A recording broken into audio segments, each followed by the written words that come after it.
Hello, ladies and gentlemen, brothers and sisters. How are you?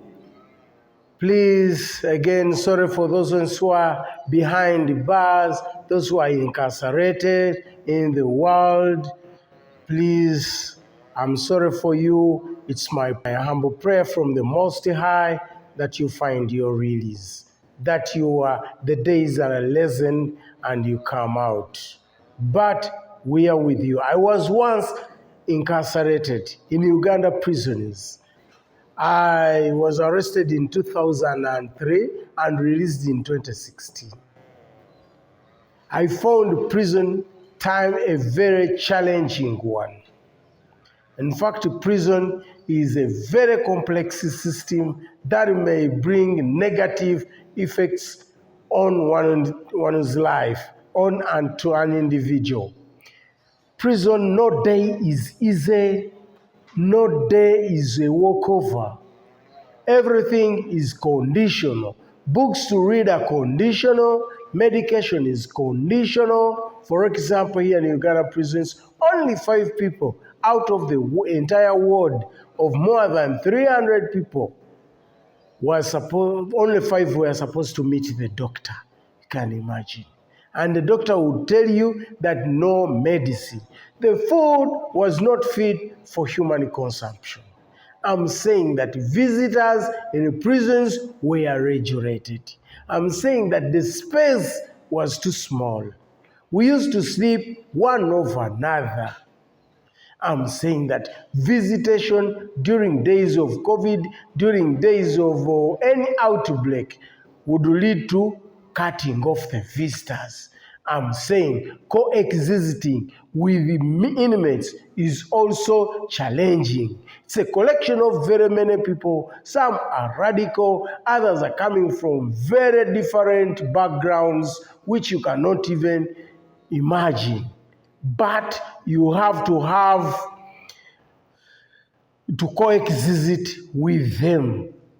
I'm saying that, as Mandela said in his inspiring and powerful speeches, that prison is a complex institution and people should be not looking at the punitive code but focusing at the correctional code, looking at ways of rehabilitating an inmate other than focusing on the punishment by the court.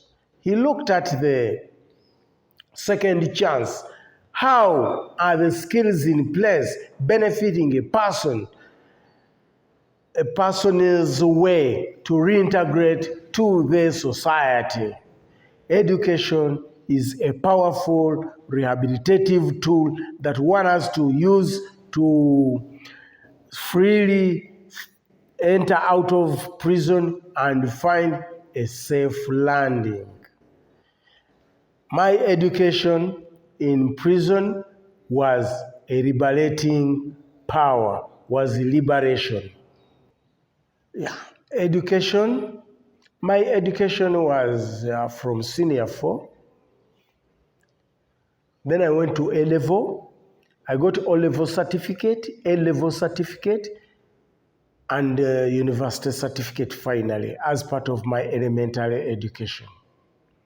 I read history, I read Christian religious education, the Bible.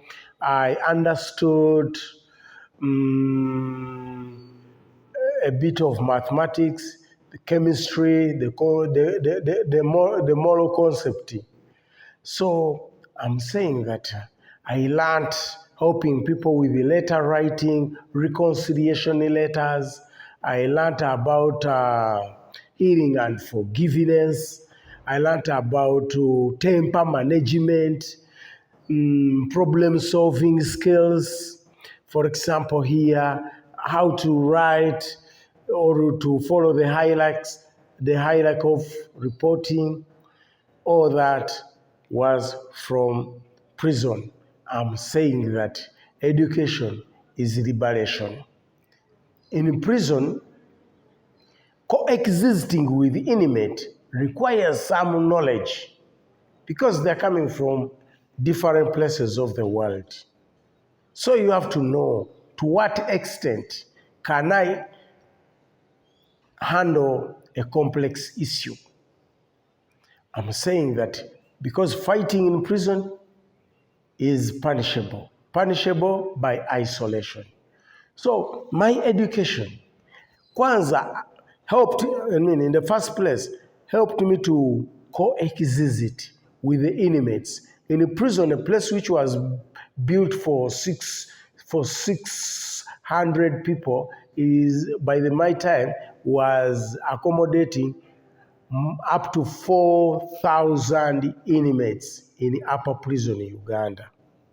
However, I thank the Commissioner General of Prisons, Mr. Jenson Biabashaija, for introducing the Correctional Code and the open door policy and its advantages, whereby facilitators can come in from wherever in the world to give quality education to the inmates, such that their lives are rehabilitated.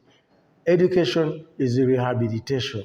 I've managed to re-enter society, to join the society because of the confidence that I attained from prison education.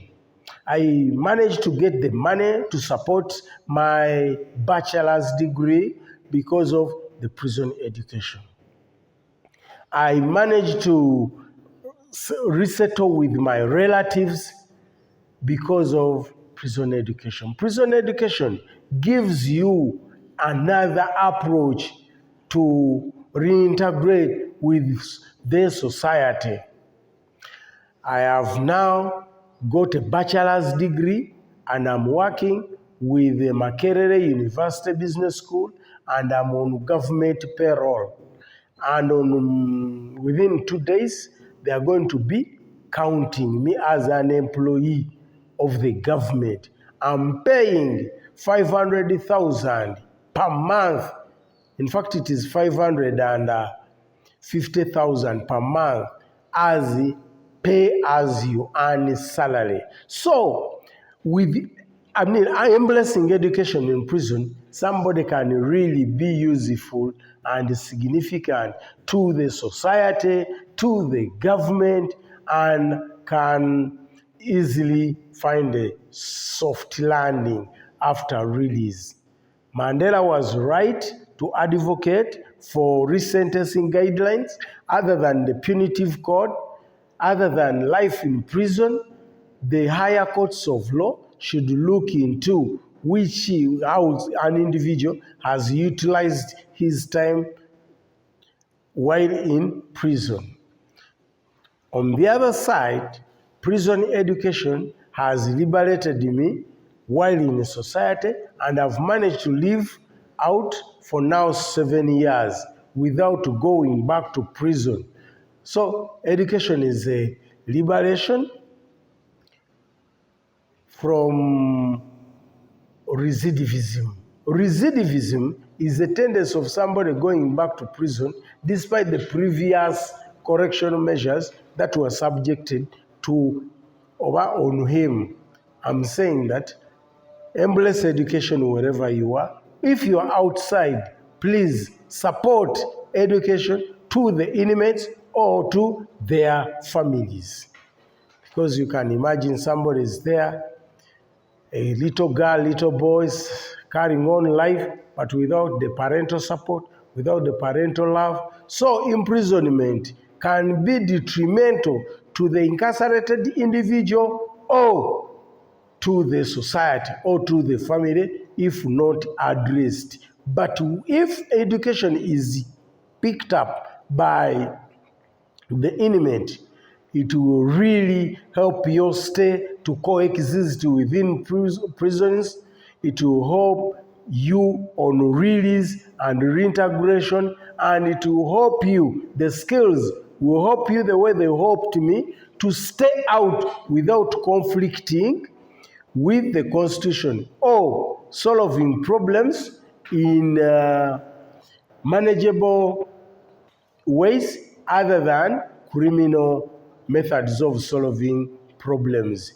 I learned healing and forgiveness. I learned financial discipline.